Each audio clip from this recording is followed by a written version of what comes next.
आखिर क्यों सुलगा मणिपुर? 3 मई से शुरू हुई हिंसा क्यों थमने का नाम नहीं ले रही है?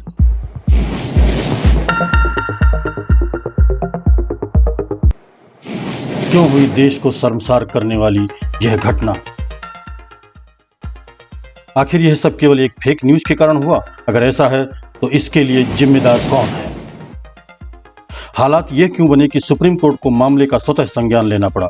खुद प्रधानमंत्री को मीडिया के सामने आकर इसे देश का दुर्भाग्य बताना पड़ा। मणिपुर की जो घटना सामने आई है, किसी भी सभ्य समाज के लिए ये शर्मसार करने वाली घटना है। पाप करने वाले, गुनाह करने वाले कितने हैं, कौन है, वो अपनी जगह पे है, लेकिन बेइज्जती पूरे देश की हो रही है। 140 करोड़ देशवासियों को शर्मसार होना पड़ रहा है। दरअसल मणिपुर हिंसा के बारे में जानने से पहले हमें थोड़ा सा मणिपुर के बारे में जानना। जब अंग्रेज भारत आए तो उन्होंने पूर्वोत्तर की ओर भी कदम बढ़ाए, जहां उनको चाय के साथ तेल मिला। इस पर डाका डालना था। उन्हें वहां पाया कि यहाँ के लोग बहुत सीधे सरल हैं और ये लोग वैष्णव सनातनी हैं, परंतु जंगल और पहाड़ियों में रहने वाले ये लोग पूरे देश के अन्य भाग से अलग हैं। इन सीधे साधे लोगों के पास बहुमूल्य संपदा है। अब अंग्रेजों ने सबसे पहले यहाँ के लोगों को देश के अन्य भूभाग से पूरी तरह से काटने को सोचा। इसके लिए अंग्रेज इनर परमिट और आउटर परमिट की व्यवस्था ले आए।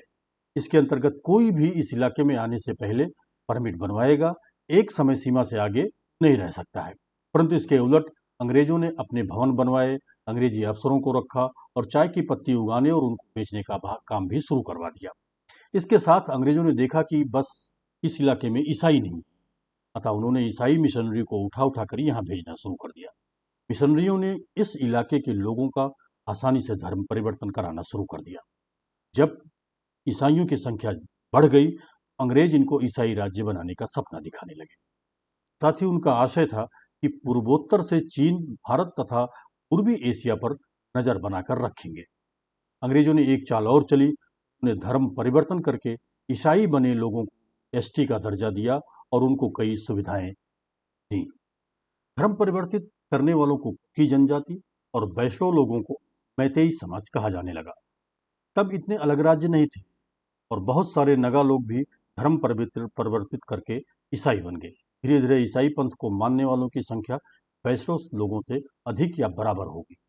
कुल लोग सदा अंग्रेजों से लड़ते रहे, जिसके कारण अंग्रेज इस इलाके का भारत से विभाजन करने में नाकाम रहे, परंतु वो मैतेई हिंदुओं की संख्या कम करने और परिवर्तित लोगों को अधिक करने में कामयाब रहे। मणिपुर के 90% भूभाग पर कुकी और नगा का कब्जा हो गया, जबकि 10% पर ही मैतेई रह गए। अंग्रेजों ने इस इलाके में अफीम की खेती को भी बढ़ावा दिया और उस पर ईसाई की लोगों को कब्जा करने दिया। आजादी के बाद वहां के राजा थे बोध चंद्र सिंह और उन्होंने भारत में विलय का निर्णय लिया। 1949 में उन्होंने नेहरू को बोला कि मूल वैष्णव जो 10% भूभाग पर रह गए हैं उनको एसटी का दर्जा दिया जाए, लेकिन नेहरू ने उनकी नहीं सुनी और उन्हें वहां से जाने के लिए कह दिया। फिर 1950 में संविधान अस्तित्व में आया, तब भी नेहरू ने मैतेई समाज को कोई छूट नहीं दिया। इसके बाद जो एक्ट बना उसमें कुकी और नगा ईसाइयों को एसटी में डाल दिया गया। इस एक्ट में यह प्रावधान भी था जिसमें 90% कुकी नगा वाले कहीं भी जा सकते थे, रह सकते थे और जमीन खरीद सकते थे, लेकिन 10% इलाके में रहने वाले मैतेई हिंदुओं को यह अधिकार नहीं था। यहीं से मैतेई लोगों का दिल्ली से विरोध शुरू हो गया।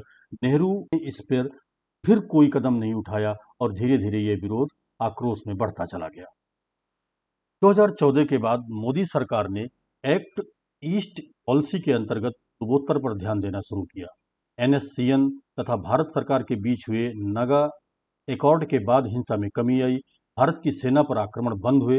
भारत सरकार ने अभूतपूर्व विकास किया, जिससे वहां के लोगों को दिल्ली के करीब आने का मौका मिला।